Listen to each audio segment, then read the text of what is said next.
Sometime around 2067, a specific mathematical threshold will be crossed. India is projected to officially surpass China to become the world's largest economy. This chart tracks long-term GDP growth for the three global powers. While the US and China eventually plateau, India's ascent continues through the end of the century. By 2100, its GDP is expected to reach $96.5 trillion. The driver behind this growth is a 33-year window known as the demographic dividend, a unique period where the working-age population significantly outnumbers both children and the elderly. As populations in China and the West age and labor pools shrink, India retains a massive surplus of young people entering the workforce. This provides a human capital advantage that will compound for decades. Realizing this wealth requires meeting specific societal targets. Tertiary education needs to become the standard, and female labor force participation must rise from its current levels to roughly 70%. But there is a second parallel trajectory. This historic wealth is being built on a physical landscape that is becoming increasingly hostile to human habitation. The math suggests an economic victory is coming, but to survive that victory, the country will have to re-engineer how 1 billion people interact with their own land. Powering a $96 trillion economy requires an industrial mobilization that dwarfs previous efforts, beginning with the electrical grid.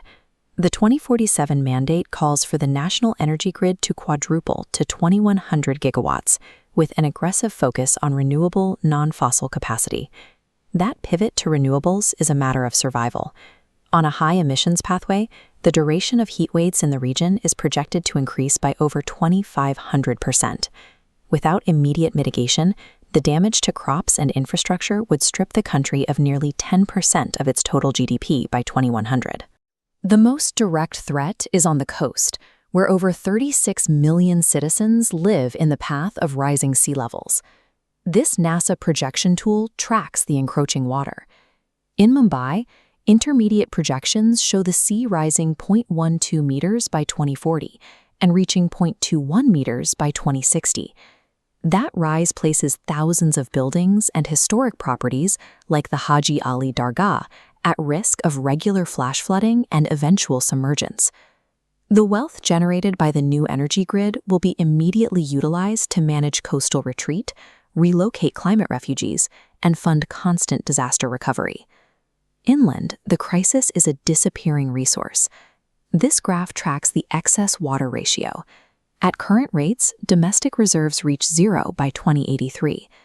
Infrastructure fixes like new dams do little, delaying that deadline by just a single year.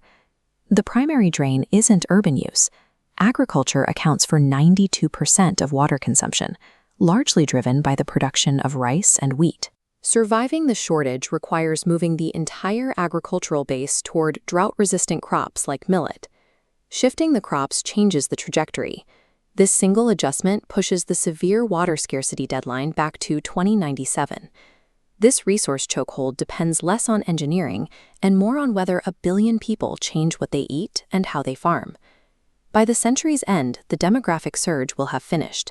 The population is expected to peak and settle at roughly 1.46 billion people. The country will operate as a silver economy. Seniors will account for 15% of total consumption, creating a nation that is significantly older but exponentially wealthier.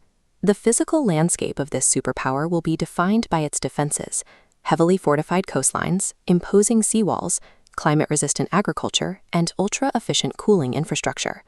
The 2100 superpower exists as a wealthy titan locked in a state of constant attrition with its own landscape. India will close out the century as the world's leading economy, having secured its position by outpacing the global competition and successfully out-adapting its environment.